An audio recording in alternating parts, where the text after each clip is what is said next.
Good evening. Please join me in welcoming Mr. Terence McKenna.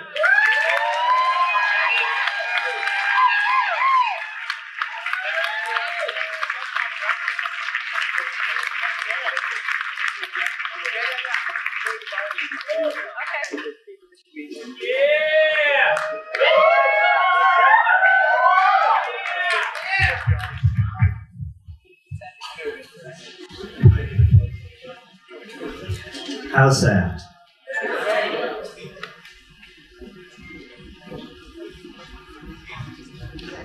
Well, I can't see all of you, but it's a pleasure to be in Seattle this evening. You've made me feel real welcome. Thank you.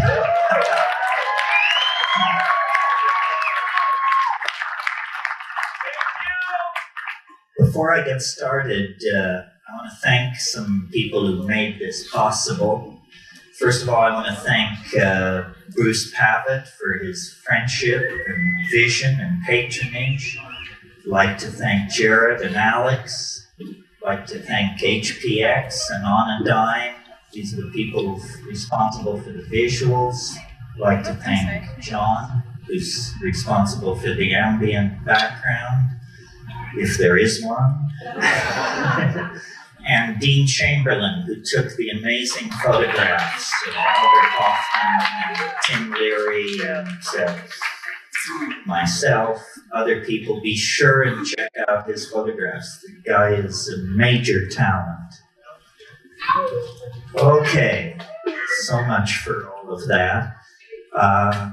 I hope you all got the brochures which were available this evening, which indicate major events in the psychedelic community to come.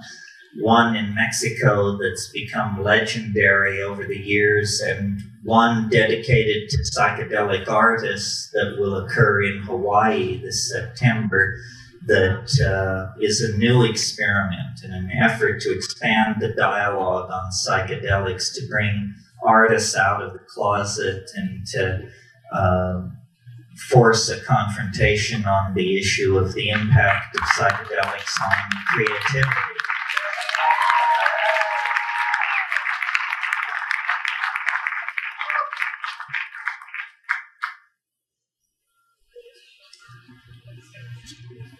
Okay, having said all that, our discussion this evening is psychedelics in the age of intelligent machines, or shamans among the machines. And I wanted to talk about this simply because these are two of my great loves, and so I assume, being monogamous, they must be one love. So how to build intellectual bridges between these two concerns, which seem so different.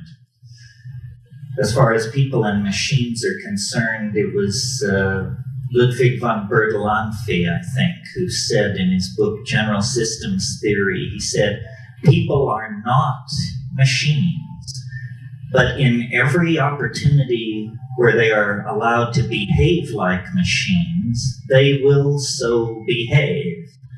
In other words, we tend to fall into the well of habit, though the glory of our humanness is our spontaneous creativity. We too, as creatures of physics and chemistry, of memory and hope, tend to fall into repetitious patterns.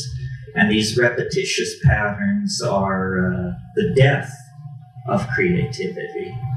They diminish our humanness. They diminish our individuality, make each of us somehow like cogs in some larger system. And we associate this cog-like membership in larger soulless systems with the machines that we inherit from the age of the internal combustion engine, the age of the jet engine. You know, Marshall McLuhan said we navigate our way into the future like someone driving who uses only the rear view mirror. to tell them where they're going. It's not a very successful strategy for navigating into the future.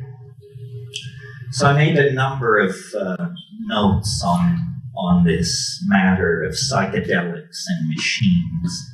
To me, the connecting bridge, well, there are many, but the most obvious one is consciousness expansion. After all, psychedelics, before they were called entheogens, before they were called hallucinogens, before they were called psychedelics, they were simply called consciousness expanding drugs. Good phenomenological description of what they do. And certainly the technology of cybernetics is a consciousness expanding technology. It expands a different area of consciousness. The minds of machines and the minds of human beings are very different, so different that each party questions whether the other even has a mind. But in fact, what these are species of minds operating in very different domains. For instance, you can ask a 5-year-old child to go into the bedroom, to the third drawer of the dresser, to select a pair of black socks and to bring them to mother. This is not a challenge for a 5-year-old child. To get a machine to do this is $100 million and a research team of 40 or 50 technicians, code writers, working months. On the other hand, if you ask a person for the cube root of 750,344, much head-scratching results. A computer is utterly undaunted by that question.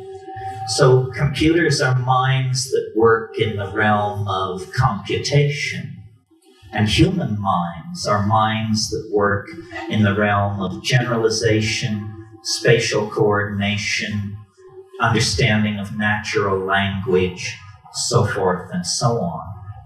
Are these kinds of minds so different from each other, pilgrims, that there is no bridge to be crossed?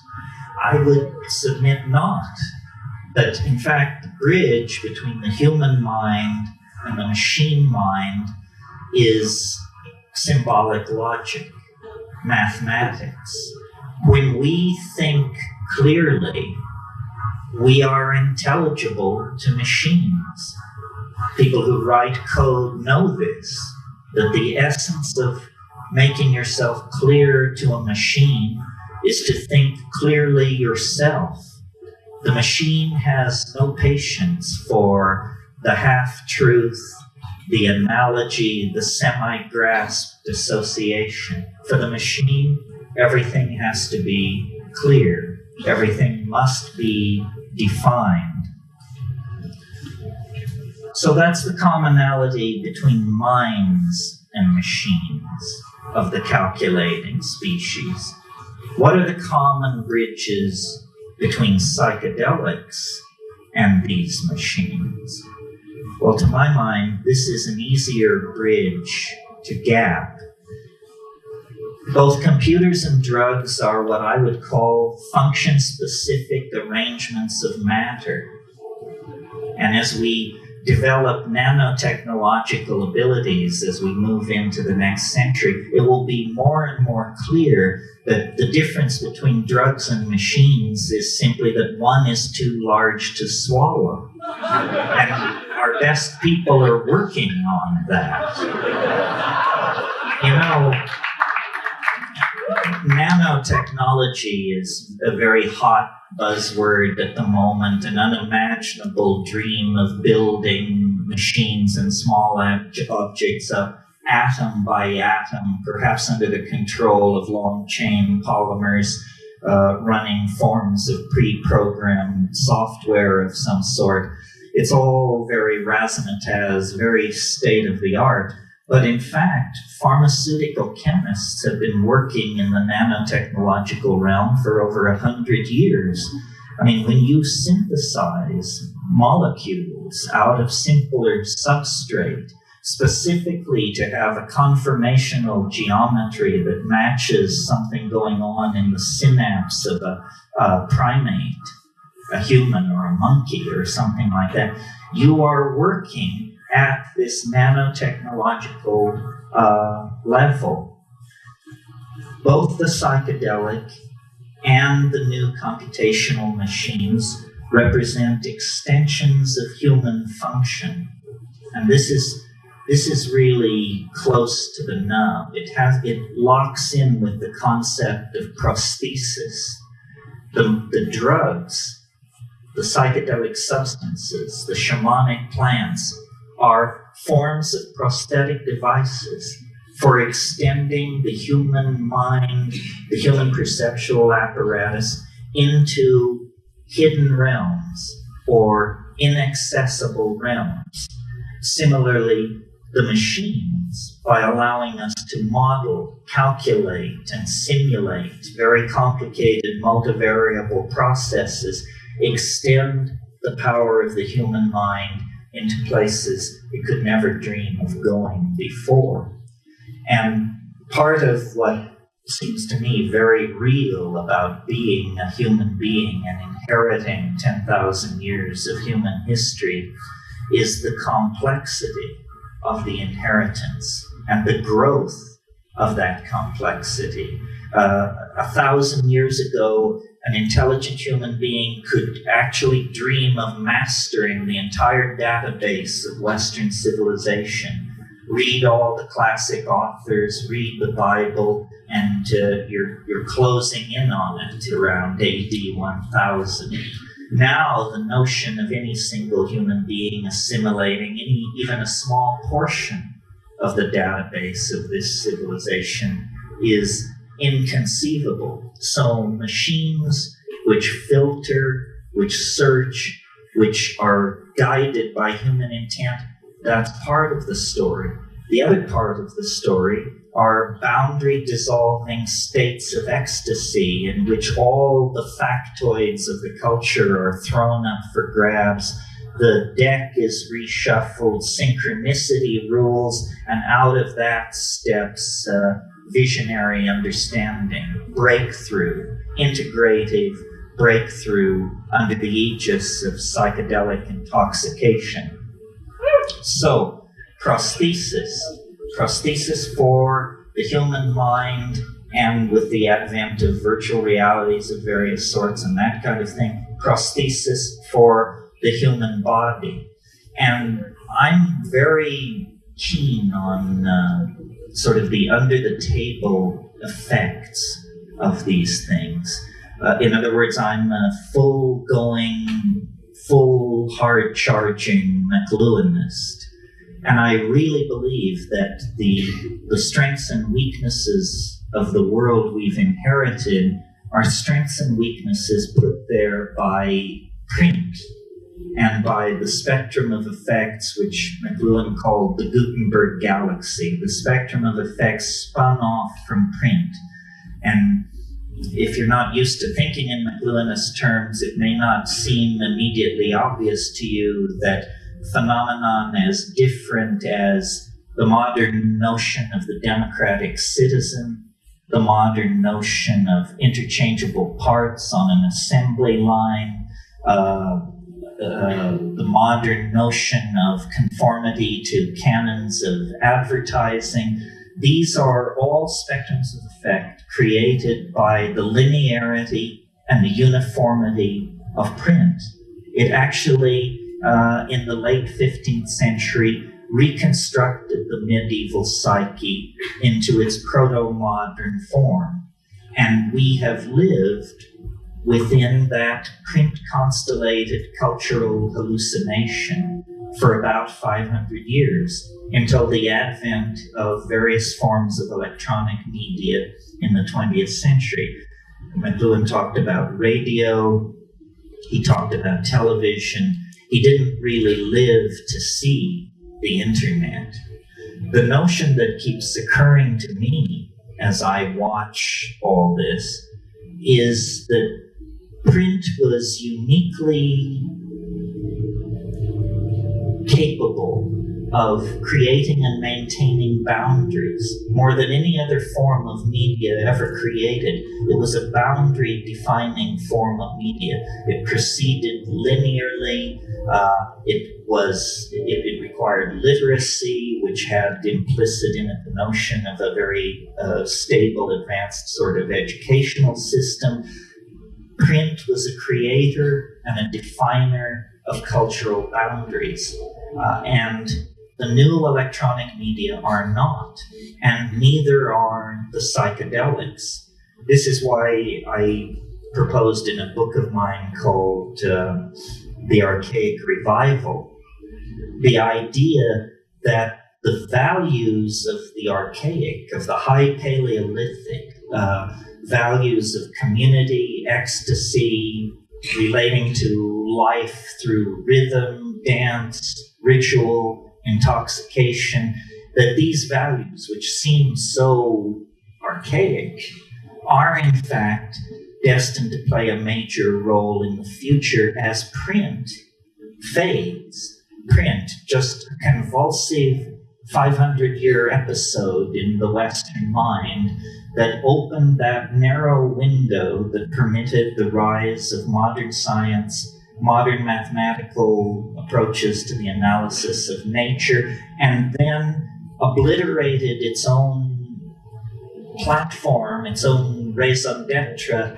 by allowing the growth, the appearance of the electronic technologies. And my sort of supposition about all this, I'm not an apocalyptarian or a pessimist. I may be an apocalyptarian. I'm not a pessimist. I think that this is all very good. Obviously, continuing to run Western civilization on the operating system inherited from print produces various forms of political and cultural schizophrenia, which, allowed to run unchecked, would become fatal, would create cascades of chaos and political destabilization that would become uncontrollable. Governments resist change. Governments cling to technologies and social formulae that are already tried and true. In that sense, then, all governments are incredibly anti-progressive forces. Again, the image from McLuhan of someone driving into the future using only the rear view mirror. So the electronic media and the psychedelics work together in this peculiar way to accentuate archaic values, counter values which are counter to the print constellated world. And when you deconstruct what that means and look at the Aboriginal or the Paleolithic or the archaic world, you see that the central figure in that world is the shaman, male or female, the shaman. And the shaman is like a designated traveler into higher dimensional space.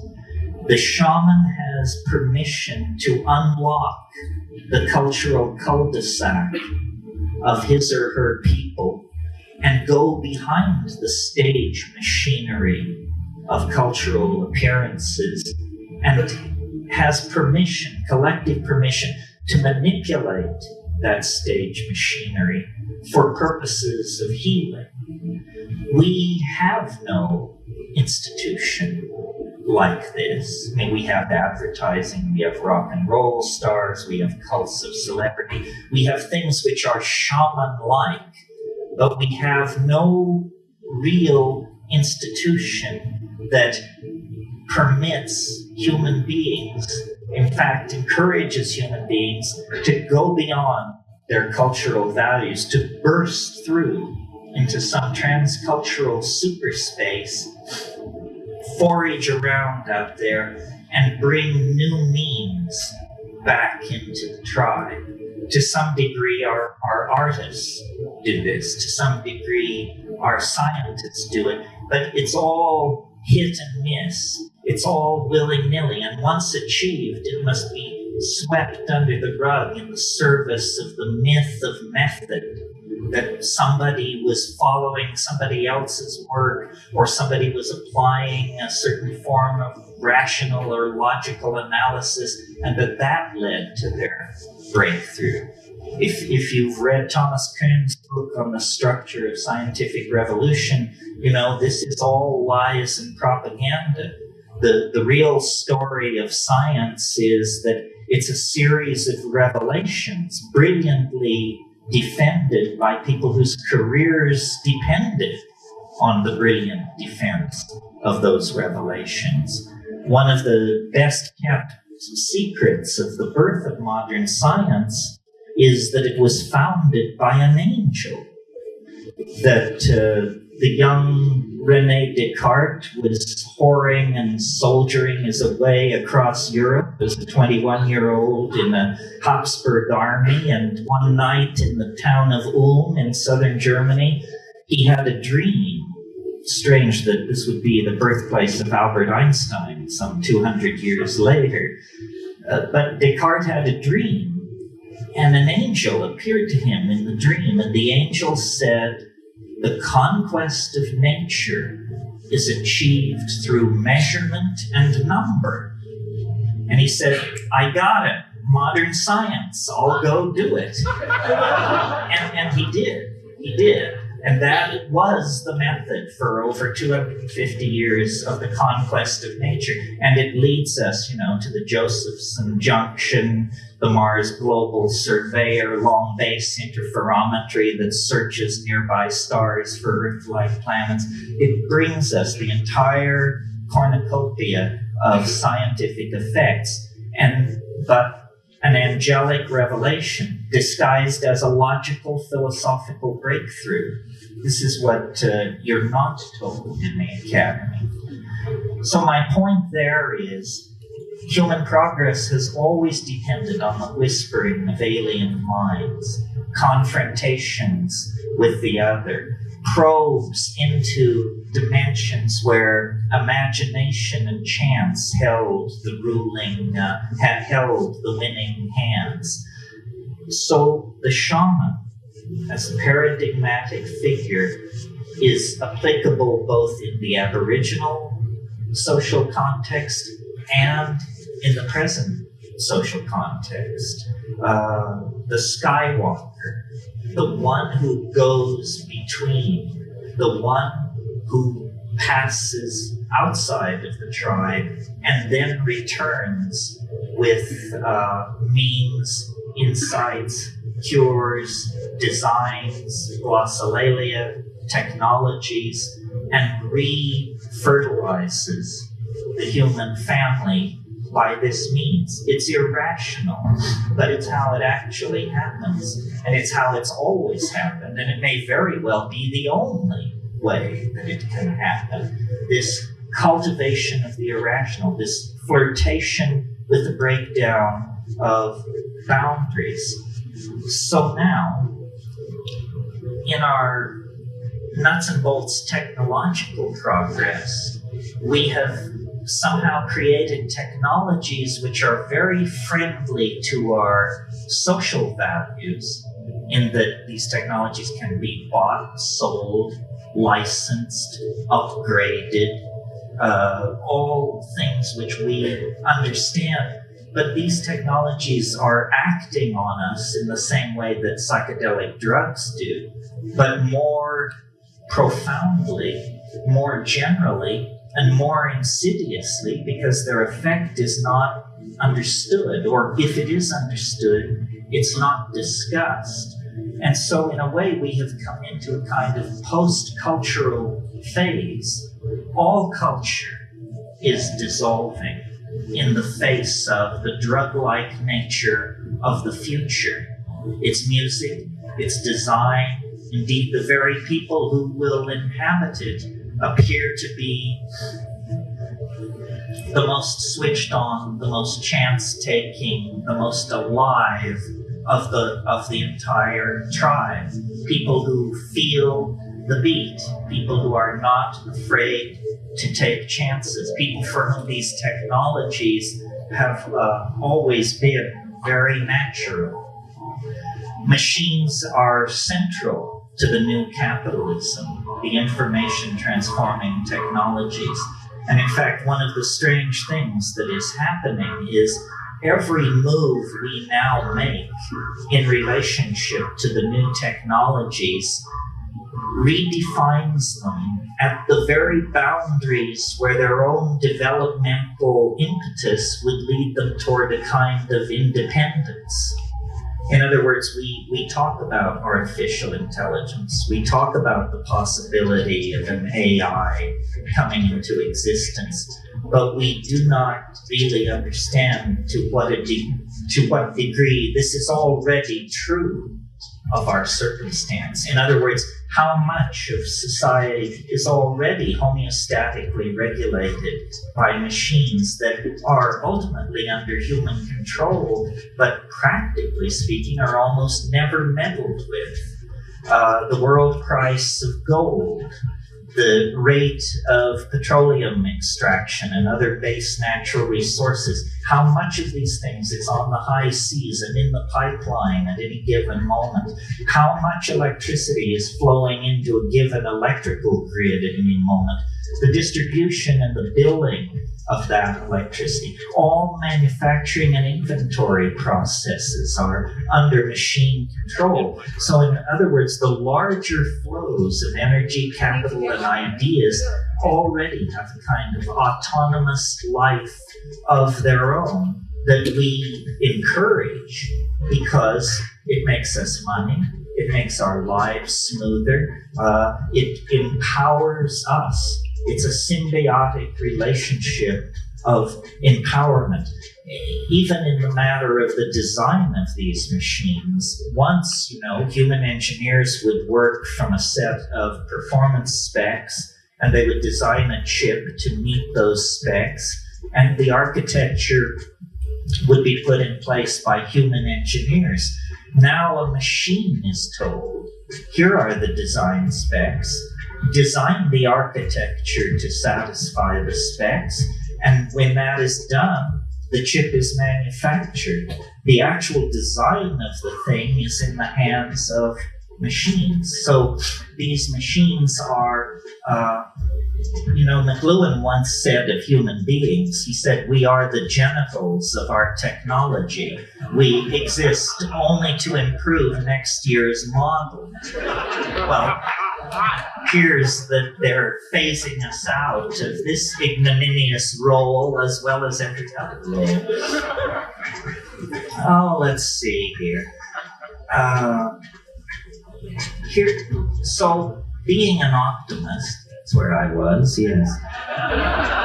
How to make gold out of this situation. In other words, how to see this as a natural and positive unfolding of the planetary adventure. And for some of these ideas, I'm indebted to Michael DeLanda, who wrote a book called 1,000 Years of Non-Linear History, and I highly recommend it. He didn't say what I'm about to say. I'll take credit and blame for it, but the book gave me the idea.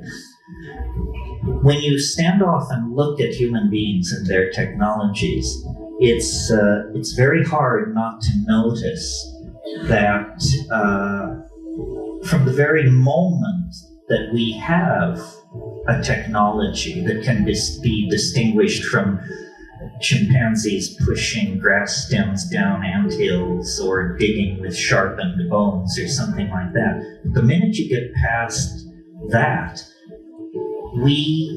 our technologies have always involved the materials of the earth. What agriculture itself is a different way of relating to the earth. Nomadism, which preceded it, was a seasonal wandering very lightly over the earth. And at some point, the deep fertile soil of the river valleys that were encountered in these nomadic wanderings were recognized as potential sources of food if cultivated, if treated through a certain set of technological methods. So that early technology is defined by a new relationship to the materials of the earth itself. And it's quickly followed, because agriculture is so successful as a strategy for food production, it's quickly followed by city building and the establishment of sedentary populations, because you can't carry your surplus with you if you're an agriculturalist. So great is the physical volume of it. Cities, and at the very early establishment of these populations in the Middle East, you get the first traces of metallurgy, the working of metals, the alloying of metals, the tinting of base metals with more precious metals. This process of ever more finely refining and fabricating the materials of the earth proceeds in an unbroken series of processes and steps right up to the latest 500 hertz chip or megahertz chip. It proceeds right up to the most modern computational machinery. So I once heard someone say that plants were something that animals had been invented by plants to move them around, which, from an evolutionary point of view, you can see that this is a kind of truth. And many plants hitchhike around on animals, and no animal has been more prolific in the spreading of plants than the human animal. I mean, we call it ecosystemic disruption. But what it really is ecosystemic homogenization. I live in Hawaii, for example. 80% of the plants in Hawaii are now introduced species. Almost none of the plants that were pre-conquest on the western coast of North America exist anymore. They have been supplanted by much tougher, more tightly evolved Mediterranean plants that had known the presence of grazing animals for millennia. So these flora are constantly being changed. Human beings move plants around. Well, with that perspective, then, it seems to me the Earth's strategy for its own salvation is through machines. And human beings are a kind of intermediary catalytic step in the rarefaction of the Earth. The Earth is involved in a kind of alchemical sublimation of itself into a higher state of morphogenetic order. And that these machines that we build are actually the means by which the Earth itself is growing conscious. You know, if you study embryology, you know that the final ramification, the final spread and thinning out of the nervous system happens very suddenly at the end of fetal development. And I don't know if you've been paying attention, but in the last 10, 12 years or so, a very profound change has crept over our household appliances. They've become telepathic. So while we were arguing about the implications of the internet for e-commerce or what have you, all of these passive machines, previously used for playing Pong and word processing, became subsets of a planetary node of information that is never turned off, that endlessly whispers to itself on the back channels, that is endlessly monitoring and being inputted data from the human world. And we should know, because concomitant to the development of all this technology, chaos theory, non-equilibrium thermodynamics, the work of Eric Jantsch, Amelia Prigozhin, and Ralph Abraham, and Stuart Kaufman, all these people who worked in complexity theory and perturbation of large-scale dissipative structures, these people have secured that complex systems spontaneously mutate to higher states of order. This is counterintuitive if you're running physics 19th century style as your OS. But if you're actually keeping up with what's going on, there is nothing miraculous about this. All kinds of complex systems spontaneously mutate to higher states of order. But what it really means is that we are in the process of birthing some kind of strange companion. You know, Nietzsche, 100 years ago, said, "That strangest of all guests now stands at the door." He was speaking of nihilism. And certainly the 20th century sat down, had the party, drank the booze, and went to bed with nihilism. But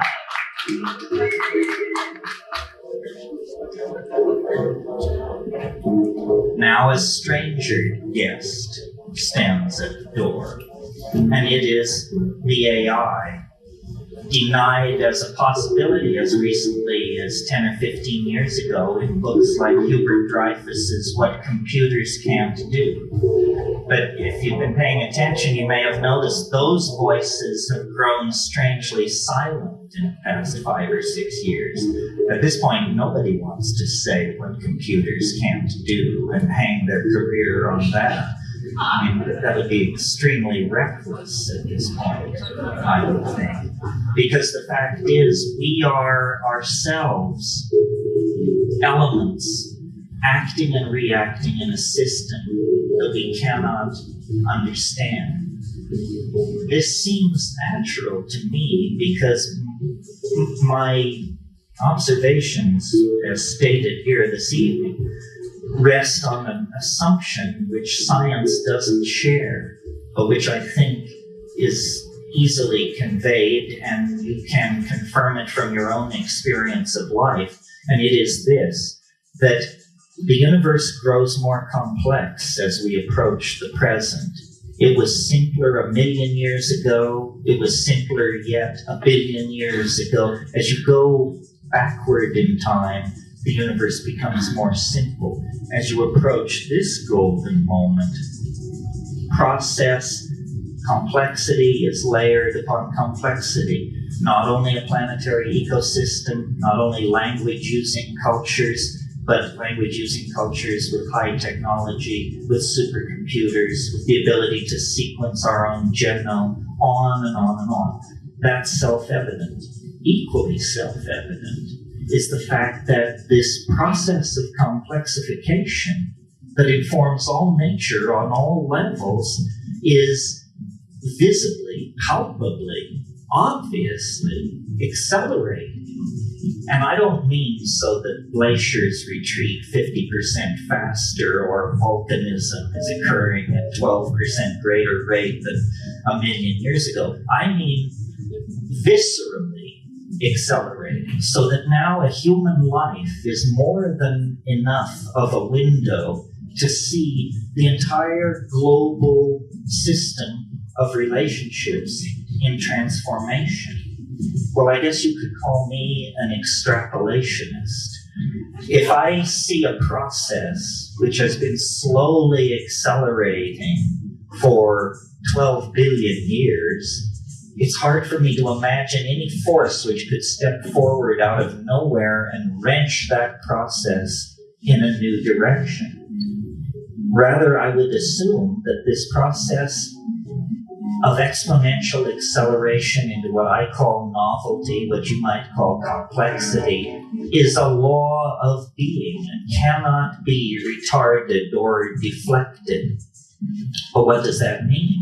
Because now a human lifetime is more than enough time to see this process of rampant and spreading virus-like complexity.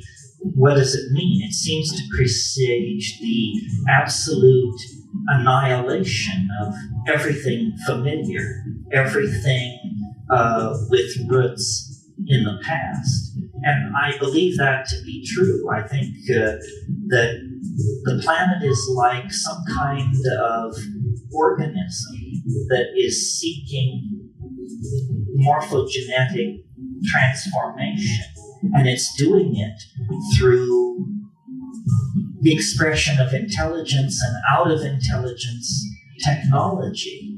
Human beings are the agent of a new order of being. That's why, though it's obvious that we're higher mammals and some kind of primate and so forth and so on, you can look at us from another point of view and see that we're more like archangels than primates. We have qualities and concerns and anxieties that animals don't share. We are mercurially suspended between two different orders of being, and our technologies, our fetishes, our religions, and my definition of technology is sufficiently broad that it includes even spoken language.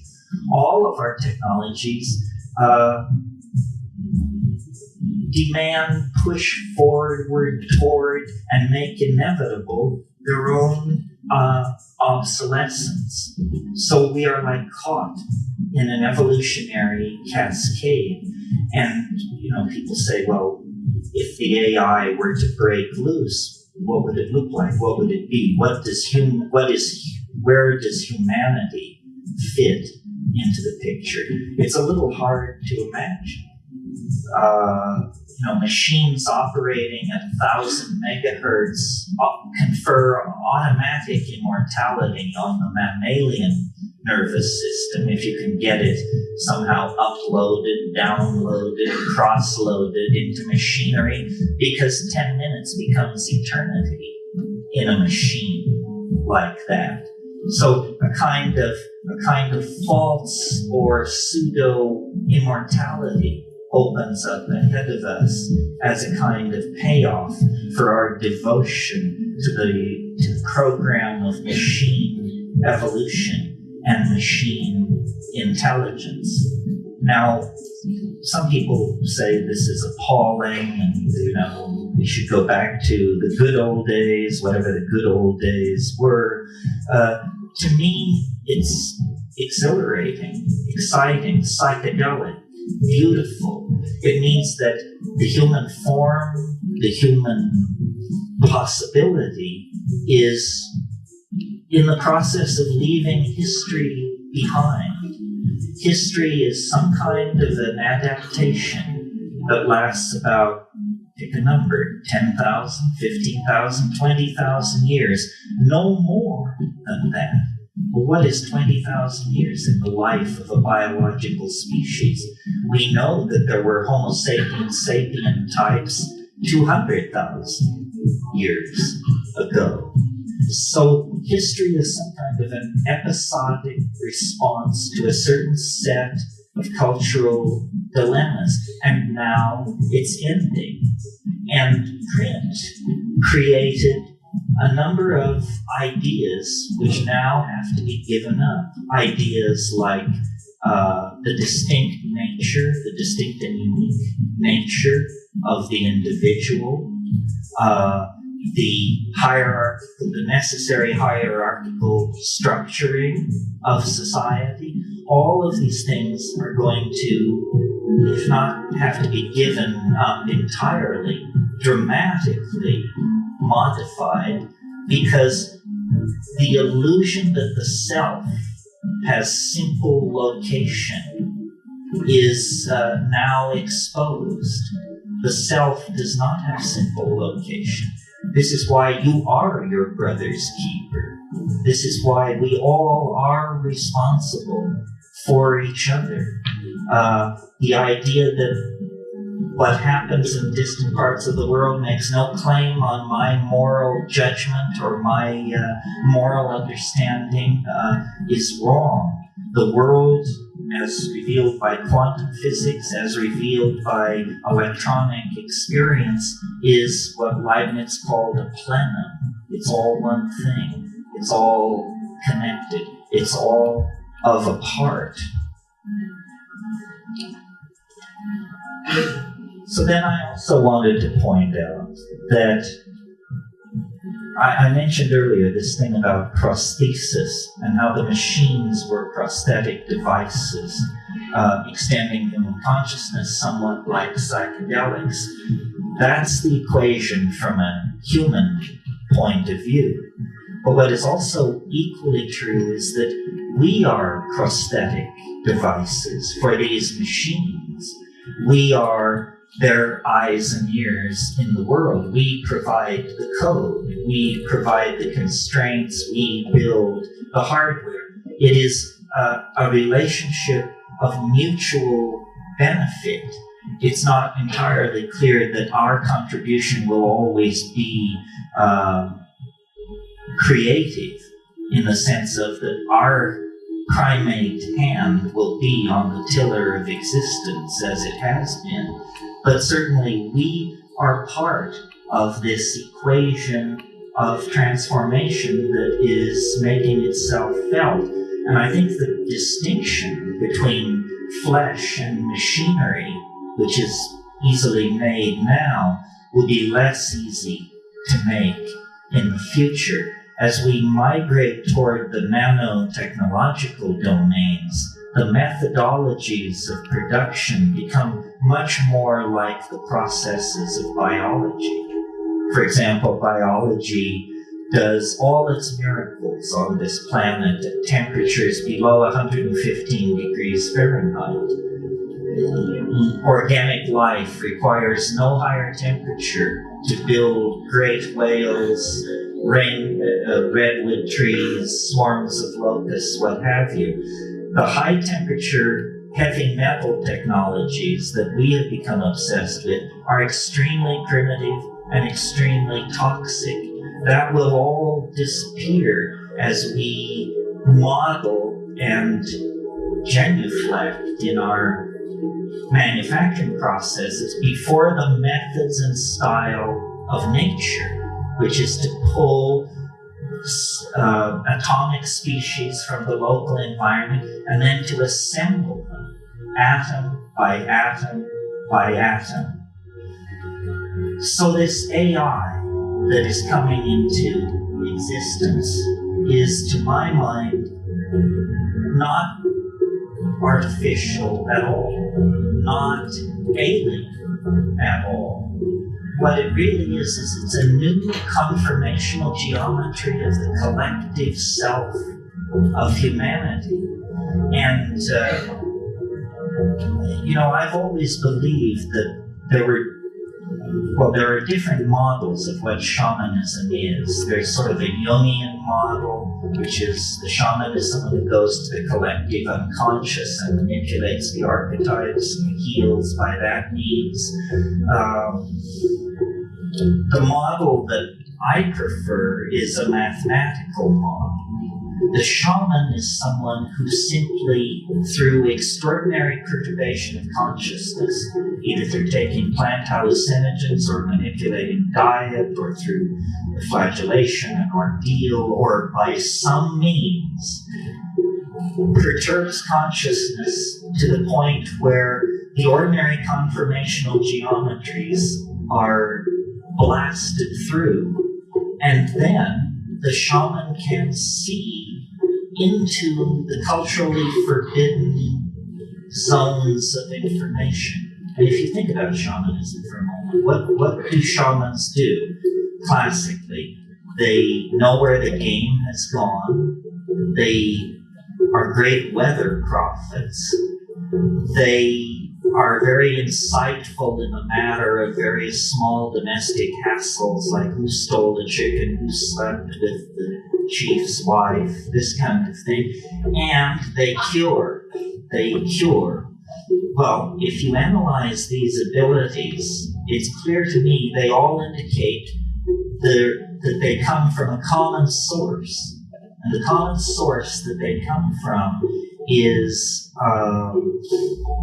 higher dimensional perception in a mathematical sense, not a metaphorical sense, in the sense of 4D perception. If you could see in hyperspace, you could see where the game will be next week. You could see the weather a month from now. You would know who stole the chicken. And any good doctor will tell you that if you're building a reputation as a physician, you must hone the intuitional ability to choose patients who won't die. It's a call. Any doctor will tell you this. So this is what shamans are. They are 4D people. They are sanctioned members of the society who are allowed to put on the gloves, as it were, pull on the goggles, and look beyond the idols of the tribe, look beyond the myth. Well, in a way, as culture breaks down in multiculturalism and the rise of the internet and a generation of people raised on hallucinogenic plants and substances, we all are asked to assimilate some portion of this shamanic potential to ourselves. And it's about not blocking what is obvious. Nothing comes unannounced. I mean, this is the faith. Nothing comes unannounced. But idiots can miss the announcement. So it's very important to actually listen to your own intuition rather than driving through it. And this is not, to my mind, woo-woo.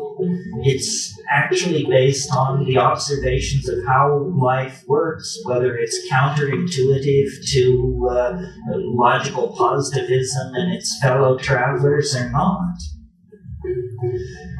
Then I want to leave you with just one last thought on all of this, which is, and this sort of harks back to the question of the similarities between the machines and the plants. And it's I'm sure you've heard this, I've heard it, it has different levels of being said and being heard.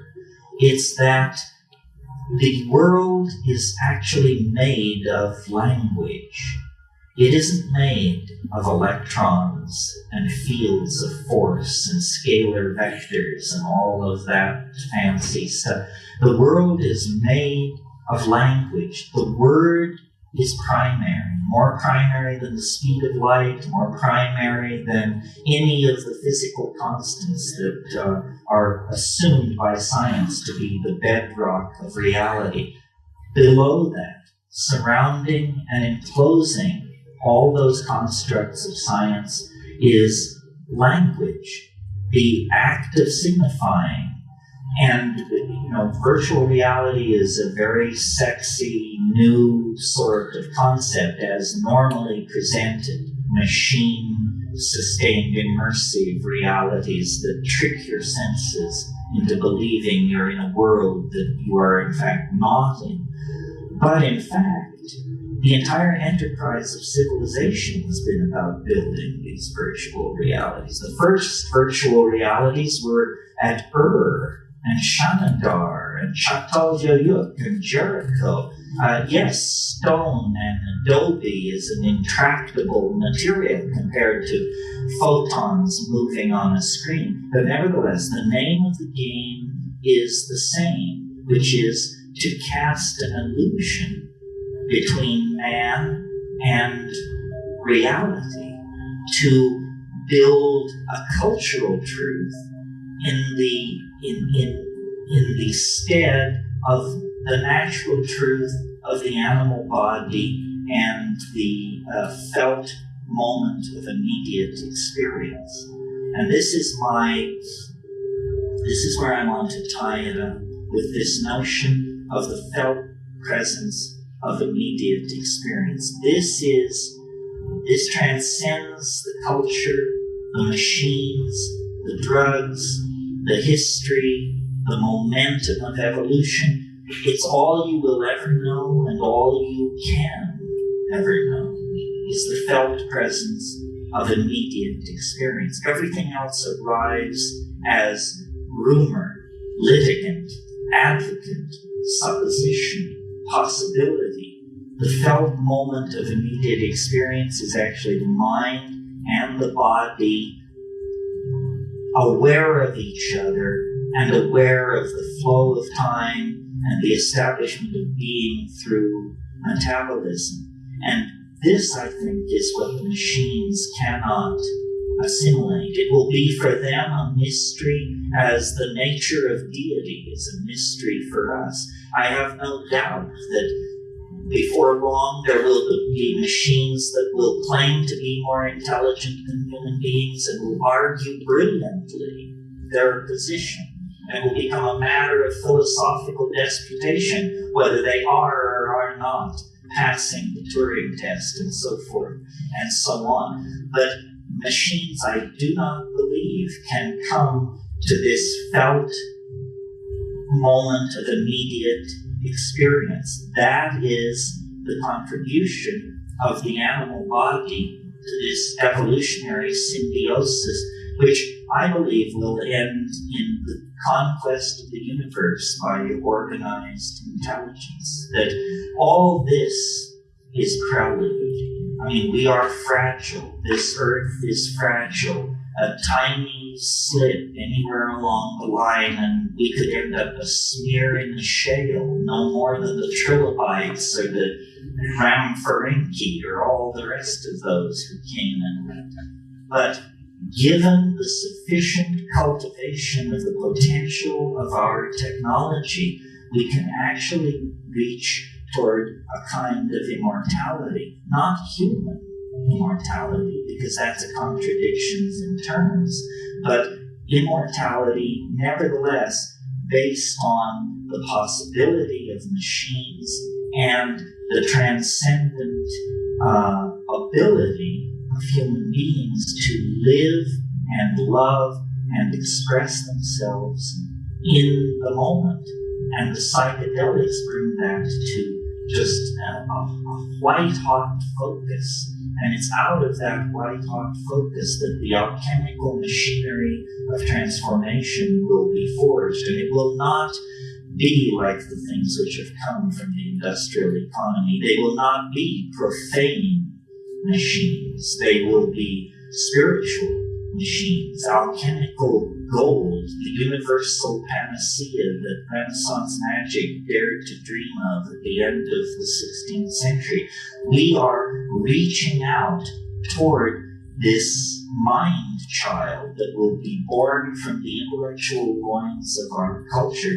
And to my mind, it's the most exciting and transformative thing that has ever happened on this planet. And the miracle is that we are present not only to witness it, but to be part of it and to be raised up in an epiphany that will redeem the horror of history as nothing else can or could. Redeem the horror of history through a transformation of the human soul into a galaxy-roving vehicle via our machines and our drugs and the externalization of our souls.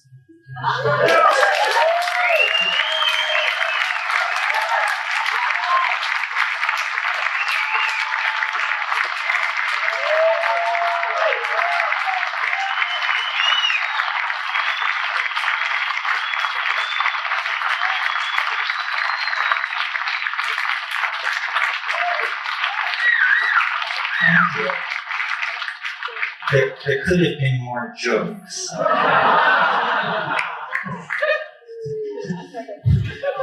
know what happens to a lawyer when you give him Viagra? He gets taller. That's it for jokes. Are there questions? Yes. Yes, I can't see you. Okay.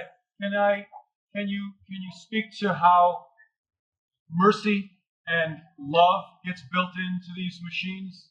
Because it seems like the machines are being built for commerce and for the bottom line more than the expression of the human soul throughout the galaxy. I don't think that, you know what I'm saying? No, I know what you're saying. Well, where's the love in this? I think the love is a property of the system itself. In other words, you're right. These bottom liners are not going to be interested in building much love into this system.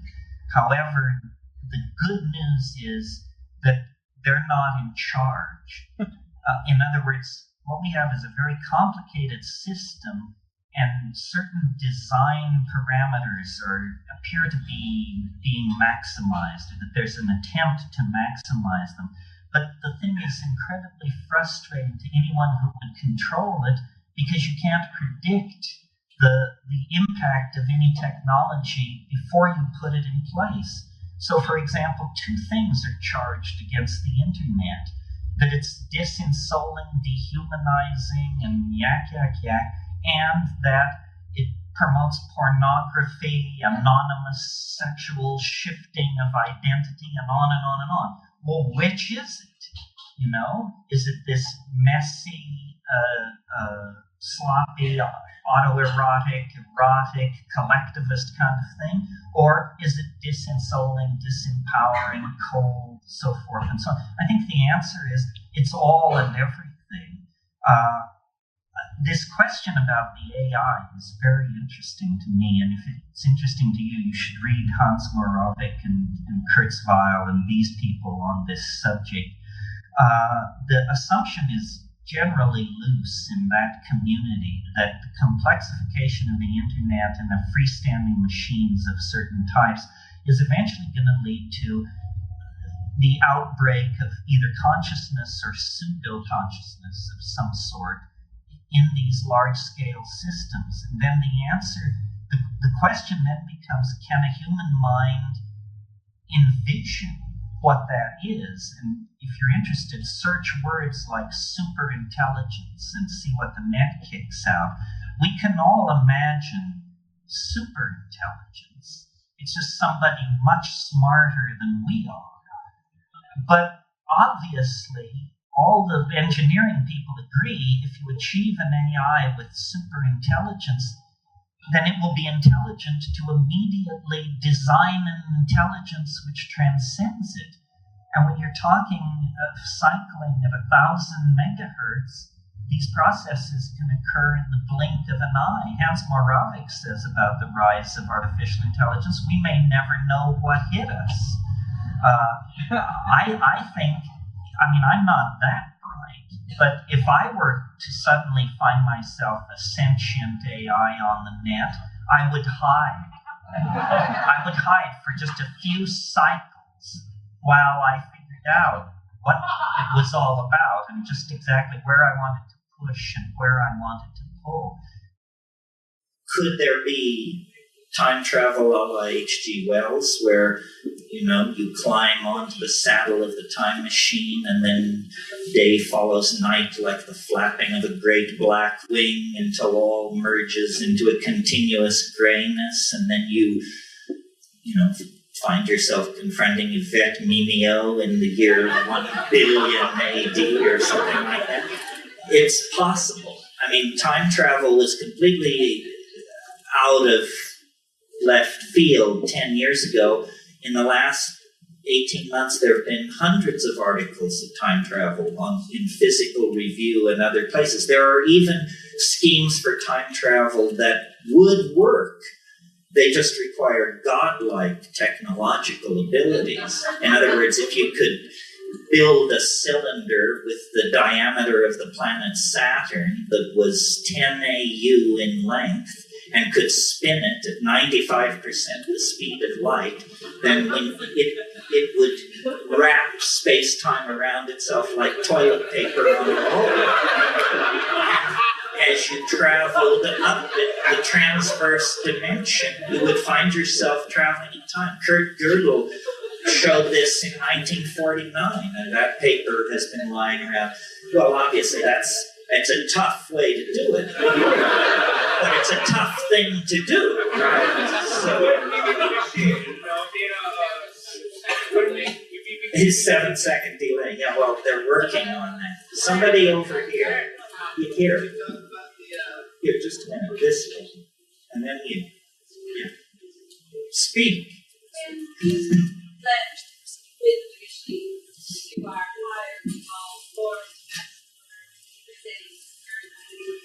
I want to know what parts of humanity you see as the most fertile parts that are maintained in that virtual reality. Well, in William Gibson's fiction, The AI Wintermute, I think it was called, it was fascinated by human art, and it built collages in its spare time. And these collages began to turn up in various art galleries and exhibitions, and they had such a touch, such a elan, that someone in the plot follows it all to its source. I think human creativity is that will be most interesting to the machines. In my darker fantasies, they just, eliminate everybody who can't code C++ as being, some kind of redundant mutation. And then everybody who can code C++ is placed in Tahiti and sends their work down the pipeline to the machine world beyond. I really think that we have a very, dare I say it, mechanistic view of what machines are. For example, so say there were a super intelligent machine and say it were your friend. Well, if it were really super intelligent, then it ought to be able to just make your life heaven itself. In other words, without you giving it any input whatsoever, it should be able to arrange for you to find $50 bills lying on the street, old friends encountering you, promotions coming your way. Because the real thing that machines can do, I think, is manage complex processes.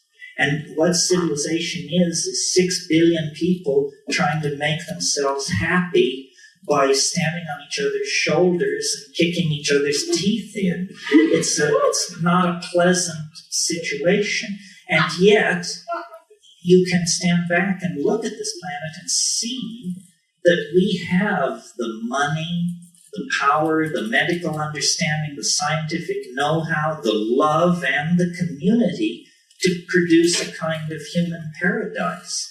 But we are led by the least among us, the least intelligent, the least noble, the least visionary. We are led by the least among us, and we do not fight back against the dehumanizing values that are handed down as control icons. This is something, I don't really want to get off on this tear because it's a lecture in itself, but culture is not your friend. Woo-hoo! Culture is for other people's convenience and the convenience of various institutions, churches, companies, tax collection schemes, what have you. It is not your friend. It insults you. It disempowers you. It uses and abuses you. None of us are well treated by culture. And yet we glorify, the creative potential of the individual, the rights of the individual. We understand the felt presence of experience is what is most important. But the culture is a perversion. It fetishizes objects. It creates consumer mania. It creates endless forms of false happiness, endless forms of false understanding in the form of squirrely religions and silly cults. It invites people to diminish themselves and dehumanize themselves by behaving like machines, meme processors of memes passed down from Madison Avenue and Hollywood and what have you. How do we fight back? It's a question worth answering. Same question as how do we fight back? I think that by creating art, man put on this planet to toil in the mud. Or the God who put us on this planet to toil in the mud is no God I want to have any part of. It's some kind of Gnostic demon. It's some kind of cannibalistic demiurge that should be thoroughly renounced and rejected. By putting the art pedal to the metal, we really, I think, maximize our humanness and become much more necessary and incomprehensible to the machines.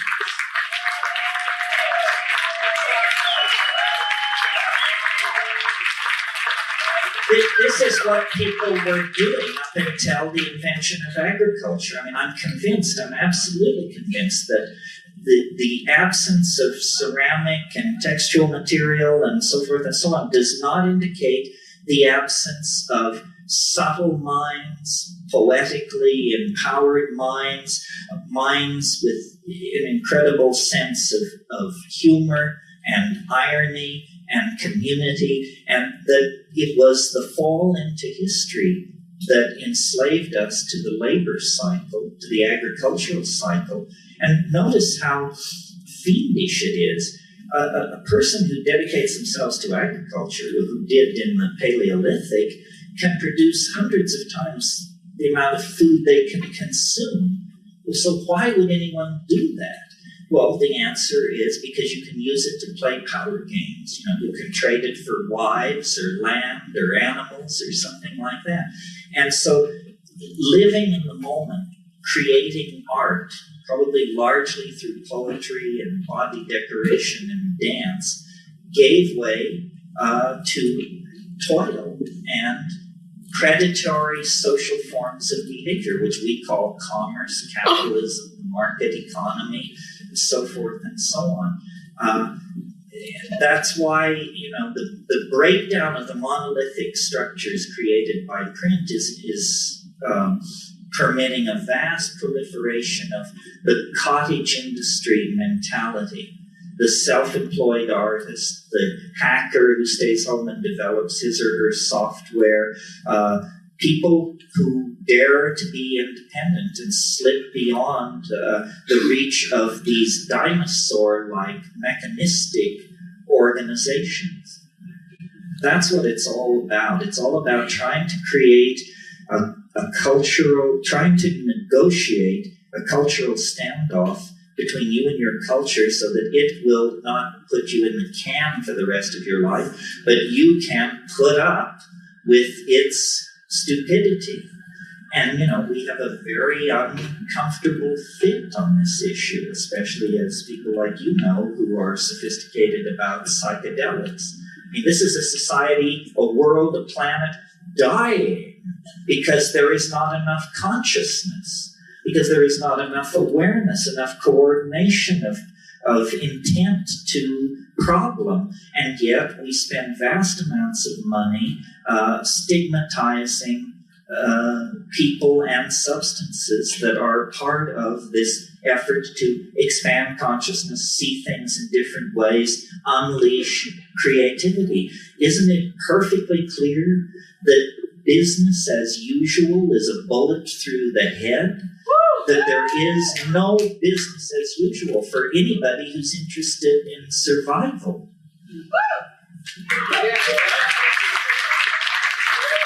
Couple more. Over here, I promised this person, are you still interested? Can you talk about psychedelics and their role as the missing link between the ape? Oh, what a wonderful question. Yes. The question is, how do psychedelics pertain basically to the transition from higher primates to human animals? This is my métier because I have a theory to which I am grandly welcome, everyone tells me. But a theory of evolution, and I'll give it to you very briefly, simply this, that The great embarrassment for evolutionary theory, which can explain the tongue of the hummingbird, the structure of the orchid, the mating habits of the groundhog, and the migration of the monarch butterfly, nevertheless, the great embarrassment to evolutionary theory is the human neocortex. Lumholtz, who's a pretty straight evolutionary biologist, described the evolution of the human neocortex as the most dramatic transformation of a major organ of a higher animal in the entire fossil record. Well, why is this an embarrassment? Well, because it's the organ that thought up the theory of evolution. So, can you say tautology? That's the problem right there. So it is necessary in evolutionary theory to account for the dramatic emergence of the human neocortex in this very narrow window of time. Basically, in about 2 million years, they went from being higher primates, hominids, to being true humans, as truly human as you and I tonight. What the hell happened? What was the factor? The Earth was already old. Many hundreds of higher animal forms had come and gone, and the fire of intelligence had never been kindled. So what happened? I think that the answer lies in diet, generally, and in psychedelic chemistry in particular. I think that as the African continent grew drier, we were forced out of the ecological niche we had evolved into, which was we were canopy-dwelling primates, insectivores, complex signaling repertoire, evolutionary dead end. But when we came under nutritional pressure, we were flexible enough.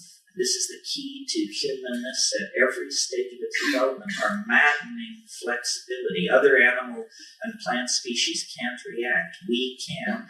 Our flexibility, we began to experiment with a new kind of diet and to leave the trees and explore the new environment of the grassland. And evolving concomitantly in the grassland were various forms of ungulate animals, double-stomached animals whose manure is the ideal medium for mushrooms, coprophytic mushrooms, dung-loving mushrooms, many of whom produce psilocybin.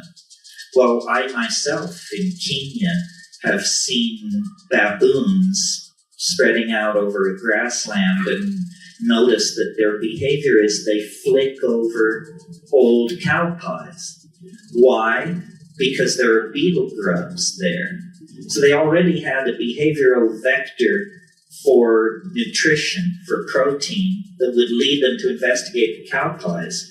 Well, in the Amazon, after a couple of days of fog and rain, these psilocybin mushrooms, Stropharia cubensis, can be the size of dinner plates. I mean, in other words, you can't miss it. If you're a foraging primate, you can't miss it. And the taste is pleasant.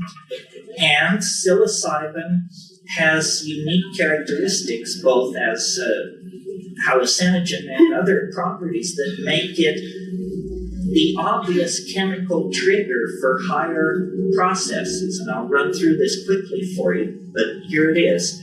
In very low doses where you wouldn't say you were stoned or loaded or anything like that, but just in doses you might obtain by nibbling as you foraged, it increases visual acuity. In other words, it's like a technological improvement on your vision. Chemical binoculars lying there in the grass. Well, you don't have to be a rocket scientist to figure out if an animal is a carnivorous forager and there's a food which improves its vision, those that avail themselves of that food will have greater success in obtaining food and rearing their children to sexual maturity, which is the name of the game in evolution. So step one, small doses of psilocybin increase visual acuity and food getting success. Step two, slightly larger doses of psilocybin in primates create what's called arousal. This is what you have after a double cappuccino. In highly sexed animals like primates, you get male erection. So what do you have here? You have a factor which increases what anthropologists without a trace of humor refer to as increased instances of successful copulation. In other words, the animals eating the psilocybin are more sexually active, therefore more pregnancies are occurring, therefore more infants are being born, therefore there is a process which would tend to automatically outbreed the non-psilocybin using members of the population. Step 2 toward higher consciousness. Step 3, you eat still more mushrooms. Now you're not foraging with sharp, nor are you horsing around with your opposed gender acquaintances. Instead, you're nailed to the ground in hallucinogenic ecstasy. And one of the amazing things about psilocybin above, say, 5 or 6 grams dried material is it causes glossolalia, spontaneous bursts of language-like behavior under the obvious control of internal syntax. And I believe syntax existed before spoken language, that syntax controls spatial behaviors and body languages and is not necessarily restricted to the production of vocal speech. So there it is in a nutshell. We ate our way to higher consciousness. The mushroom made us better hunters, better survivors. Among those in the population who used it, their sexual drive was increased, hence they outbred the more reluctant members of the tribe to get loaded. And finally, it created a kind of neuroleptic seizure, which led to these downloading of these syntactically controlled vocalizations, which became the raw material for the evolution of language. And it's amazing to me, the straight people, the academics, believe language is no more than 35,000 years old. That means it's as basic to human beings as the bicycle pump. It's just something somebody invented 35,000 years ago. It's got nothing to do with primate evolution and, the long march of hominidity and all that malarkey. No, it's just an ability, a use to which syntax can be put that previously had not been put. I think before spoken language, things were very touchy-feely, and the wink and the nod carried you a great distance, and gestural communication was very high. That's why, and I should say this and then end, to me it begins and ends with these psychedelic substances. The synergy of the psilocybin and the hominid diet brought us out of the animal mind and into the world of articulated speech and imagination. And technology developed, and mushrooms were, invade against, faded. There was migrations, cultural change. But now, having split the atom, having sequenced our genome, having taken the temperature of Betelgeuse and all the rest of it, we're now back where we started. And like the shaman who makes the journey into the well of darkness and returns with the pearl of immortality, you don't dwell in the well of darkness, which was human history.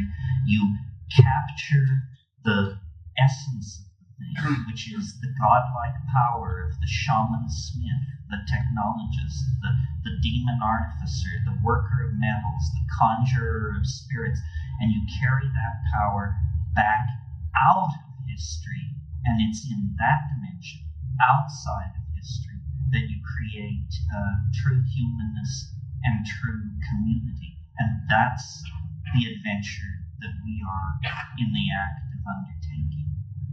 Thank you very, very much.